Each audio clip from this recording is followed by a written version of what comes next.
This annihilation of the left side reaches into the deepest parts of the mind. One morning 10 years ago, Peggy was bending over to open a drawer when she suddenly keeled over. Peggy had had a massive stroke, just like Bill, and when she came round, the left side of her visual world had vanished too.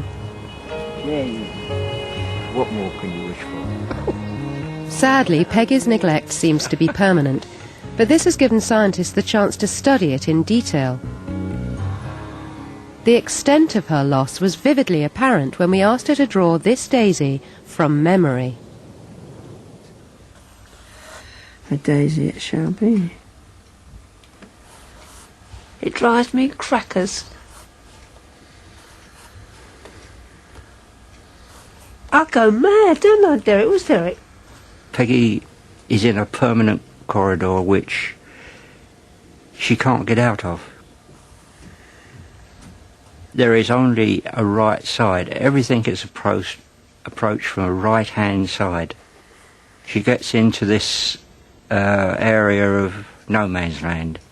It's walking into space, a bottomless pit. It's like a radar system, whereby the actual radar system on the left-hand side is no longer working well. If someone comes in on my left-hand side now, or I hear a sound, my eyes will immediately move to the left-hand side. That makes me, for evolutionary purposes, very aware of my environment. Because if I wasn't aware of those things, I'd have accidents. I'd get hurt, or I might get eaten by wild animals and whatever. Now, in Peggy's case, that monitoring on the left-hand side has been damaged, and therefore she will not attend to those things that we would normally be aware of.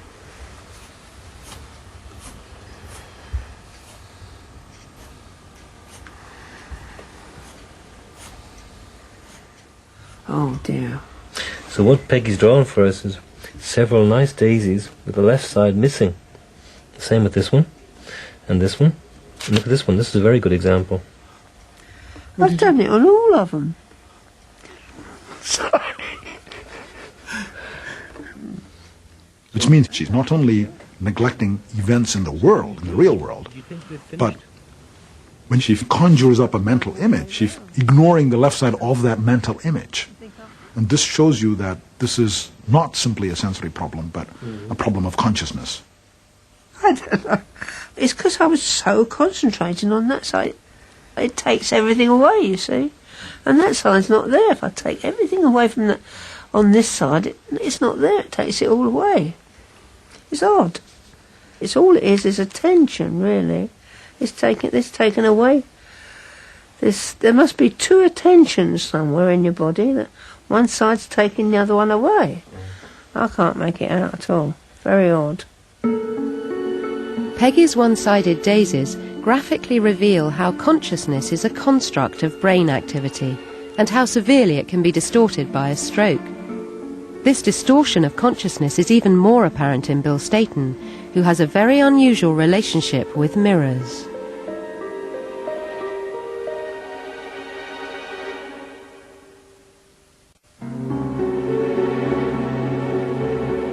Bizarrely, Bill Staton's stroke has affected his knowledge of the way mirrors work.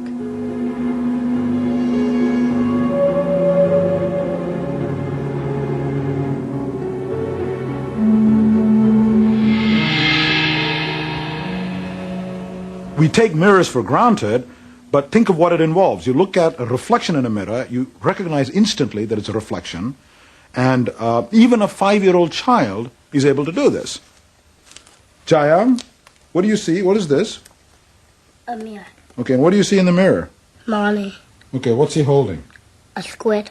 A squid, okay. Can you reach out and grab the squid? Very good.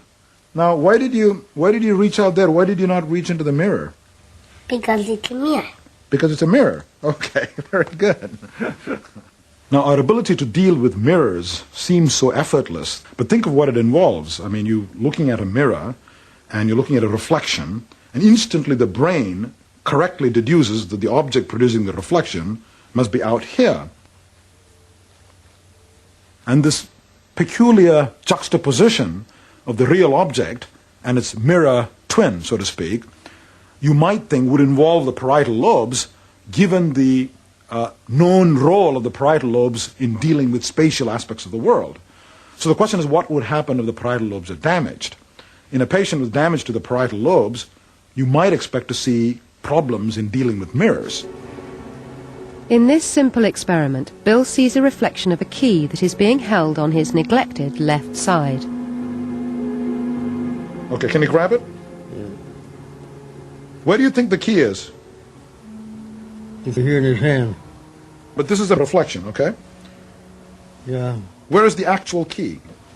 What some of these patients do, not all of them, is they keep reaching into the mirror for the object, and often confusing the reflection for the real object. Okay, try and reach it again.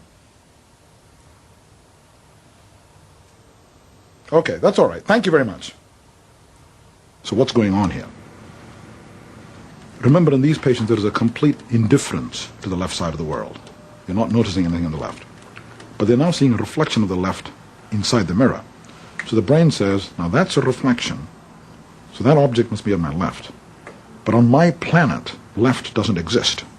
Therefore, this pen must be inside of the mirror. However strange that might seem to all of you chaps, and he starts reaching into the mirror, or behind it, typically. Okay, I'm holding. Okay, one more test. Next, the You're doing mirror very well. is moved in front of Mr. Staten. The key is still behind him, but this time it is held on his unneglected right side. Okay. Will he make the Can you same see mistake? Dr. Altschuler holding the key? Yeah. Okay, where is the key? Okay, can you grab it? No, because I only see.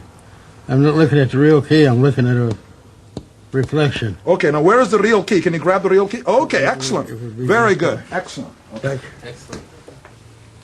Now you notice what he did here. Despite initial hesitation, he went straight for the object behind him and grabbed it correctly.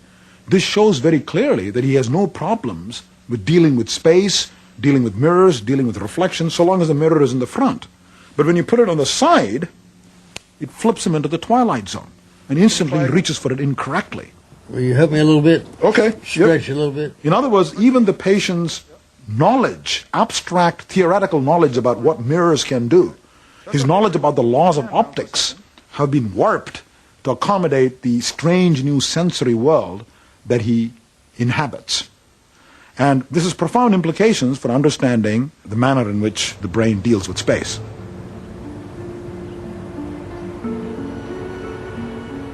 I'm here in this grove of trees, and I assume this is the real world around me, and of course it is the real world. But my experience of the real world, of the spatial layout of the world, is dependent on the activity of the parietal lobes. Occasionally, stroke damage to the parietal lobes can wreak even more havoc than neglect.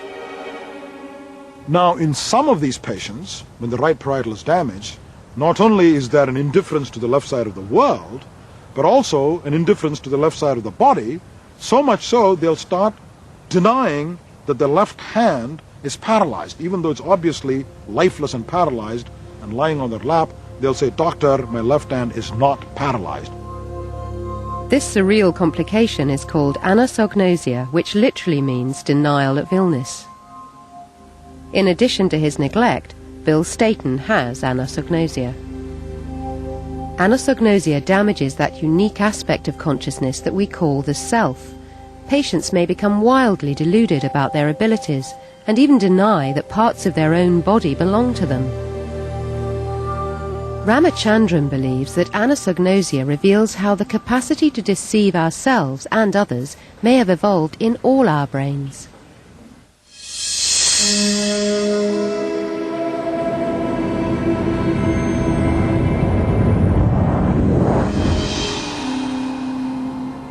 Mr. Staten, I'm back again. Dr. Ramachandran, I have a couple of questions for you. Can you use both your hands? Yeah. Yeah, you can use both your hands. Okay. Can you clamp? Yeah.